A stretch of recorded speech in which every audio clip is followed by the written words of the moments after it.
नमस्कार, आप देख रहे हैं जगत क्रांति टीवी और मैं हूं आपके साथ ज्योतिका। आइए रुक करते हैं खबर की ओर। दिल्ली कांग्रेस अध्यक्ष देवेंद्र यादव ने कहा, दिल्ली की सूची में जाट आरक्षण पहले से लागू है। यह शीला दीक्षित के समय से लागू है। 2013 में जब यूपीए सत्ता में थी तब यूपीए ने जाटों को ओबीसी का दर्जा दिया था और करीब 7 राज्यों के जाटों को इसमें शामिल किया था। 2014 में से सुप्रीम कोर्ट में चुनौती दी गई। तब तक एनडीए सरकार केंद्र में आ चुकी थी। उन्होंने इसे उस तरह से आगे नहीं बढ़ाया, इसलिए यह बाहर हो गया। उस समय अरविंद केजरीवाल कहाँ थे? क्या उस समय उन्हें चिंता नहीं थी? आज 11 साल बाद जब चुनाव है तो अरविंद केजरीवाल को ऐसी बातें याद आ रही हैं। निश्चित तौर पर अगर उस समय भाजपा ने इसका सही तरीके से प्रतिनिधित्व किया होता तो आज जाटों को इसका फायदा मिल सकता था। यह दोनों सरकारों और इसके नेता सिर्फ राजनीति करते हैं।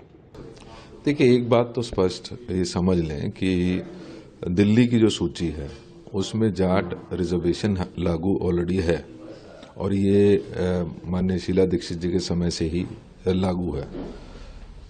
आज लगभग हो गए हैं 2013 में जब यूपीए 2 की सरकार थी तो यूपीए 2 की सरकार ने जाटों को ओबीसी का स्टेटस देते हुए लगभग 7 स्टेट्स में के जो जाट हैं उनको उसमें शामिल किया और लगभग उसी समय केजरीवाल जी भी मुख्यमंत्री बने थे। 2014 में वो सुप्रीम कोर्ट में चैलेंज होती है और एनडीए तब तक एनडीए सरकार जो है वो केंद्र में आ चुकी थी। उन्होंने उसको तरीके से परस्यू नहीं किया, लिहाजा वो उस लिस्ट से बाहर हो गए। उस समय केजरीवाल जी कहाँ थे? क्या उनको उस समय चिंता नहीं थी? आज 11 साल बीत गए हैं। आज जब चुनाव सर पे आता है तो केजरीवाल जी को इसी तरीके की बातें याद आती हैं, लेकिन निश्चित ही इसमें भारतीय जनता पार्टी जिसने ठीक से उसको अगर रिप्रेजेंट करते तो आज जाट जो हमारे साथ आसपास के जो स्टेट्स हैं उनमें जाट जो रहने वाले थे उनको ये इसका लाभ मिल सकता था। तो ये दोनों जो सरकारें हैं, दोनों जो नेता हैं, इनके ये सिर्फ प्योर राजनीति करते हैं, इसके अलावा कुछ नहीं करते हैं।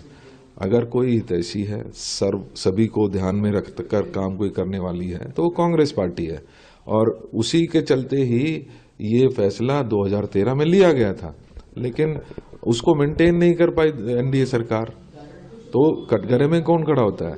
ये जो 11 साल से दिल्ली के मुख्यमंत्री हैं और मैं इनसे पूछना चाहता हूं कि जो दिल्ली में ओबीसीज का रिजर्वेशन है क्या आपने पूरी तरीके से लागू कर दिया? आप जो जाटों को विशेष रूप से अगर मैं बात करूं, अभी मोर रिसेंटली एक मुद्दा मेरे सामने आया है कि जो इनका एनवायरमेंट डिपार्टमेंट है उसमें कुछ भर्तियां हैं, उसमें इंजीनियर्स को लेना था। इन्होंने आईएएस वाली जो सर्विसेज हैं जिसमें जाटों को रिजर्वेशन नहीं है उनके इंटरव्यूअर्स को तो स्थान दे दिया, लेकिन उसमें तो जाट नहीं थे। क्यों नहीं आपने इस रिजर्वेशन को लागू करने के लिए जाटों का विशेष ध्यान रखते हुए यहाँ पर कोई अपनी या तो क्राइटेरिया अलग चेंज करते या यहाँ पर आप उसके लिए नोटिफिकेशन करते, उनका टेस्ट लेते और उनको प्रॉपर रिजर्वेशन मिल पाती, उसका फायदा मिल पाता। आप अपनी जगह तो दे नहीं रहे हैं और 11 साल बाद आपको याद आ रही है कि केंद्र में उसको नहीं दिया जा रहा है। तो ये राजनीति के अलावा और कुछ नहीं है। जाट बहुत समझदार हमारी कौम है, कोई ऐसे इनकी बातों से, क्योंकि इन्होंने पिछले 11 साल में कुछ हमारे गाँव के लिए नहीं किया, इन्होंने कुछ हमारे ओबीसी के जो लोग हैं उनको बेनिफिट देने के लिए कोई ऐसी नई स्कीम नहीं लाए जो हमारी लागू थी। हमारे बच्चों को स्कॉलरशिप मिलती थी, आज उनकी हालत ये है कि उनको स्कॉलरशिप नहीं मिल पा रही है। तो ये घड़ियाले आंसू बहाने बंद करें। आपकी जमीन खिसक रही है, आपकी जमीन जब खिसक रही है। इस खबर में बस इतना ही। बने रहिए जगत क्रांति टीवी के साथ।